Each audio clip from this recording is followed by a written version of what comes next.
Now, people my age, Gen Xers, from our early 20s, assumed there would be no Social Security. We assumed it would be gone by the time we got there. Could still happen, but we're getting pretty close now.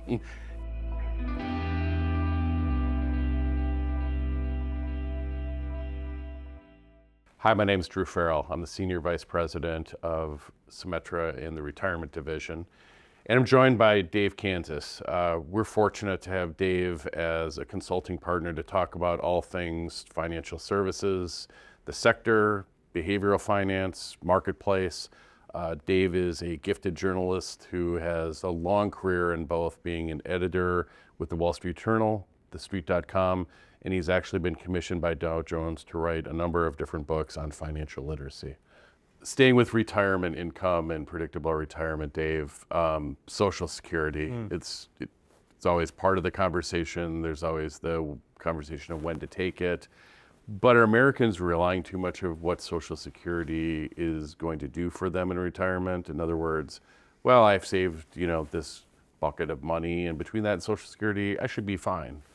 And I'll complicate the question further because there's is Social Security that looming? Is it going to be around when people retire? Well, I think, first of all, Social Security was created as a program to help reduce poverty in old age. It wasn't created to make people feel wealthy. It was just to avoid the worst kind of situation. And the program has fulfilled its promises in the sense that everyone participates, there's no means testing. And one of the reasons it's remained so popular is that it's not for a particular group, but it is for every single person.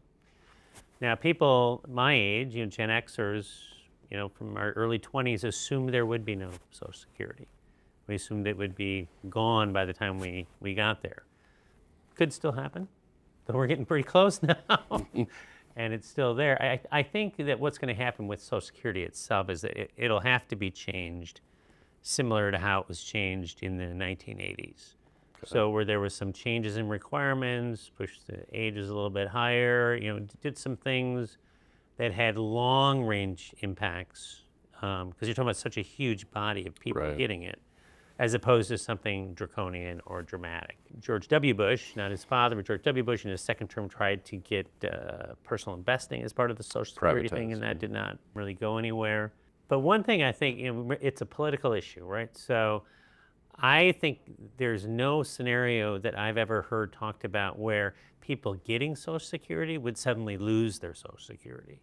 So similar to the 80s, they will grandfather certain people in and probably make requirements tougher for people who are at that time under 50 or something maybe some kind of fix like that to try to keep Social Security around as long as possible. As for retirement, I think the smartest approach is it's a nice to have. Okay. But do people really think of it that way in your opinion? It depends who you are. It's like for some people it is all they have. Yeah. And that is a challenging situation. Those who have the ability to save and manage for retirement would necessarily see it as some kind of bonus as opposed to a key element of their retirement structure, because it's just not a big enough number at the end of the day for most people to have a giant impact on their lives. So, the actuaries say that it's smart to wait as long as you can because you'll get more money per month than your Social Security. The longer you wait, the higher the rate. Yeah, the longer you wait, the higher the rate. But at the same time, let's be candid, some people can't wait. Sure. So that's just kind of where it'll go. It's an interesting debate, and I think that debate will get livelier. And I think there will have to be a discussion about entitlements for the United States and the Western world sometime in the next several years, because when you have the head of Germany saying it's not sustainable, which he did do over the summer, then that people are starting to grapple with what do we have and what can we do. Understood.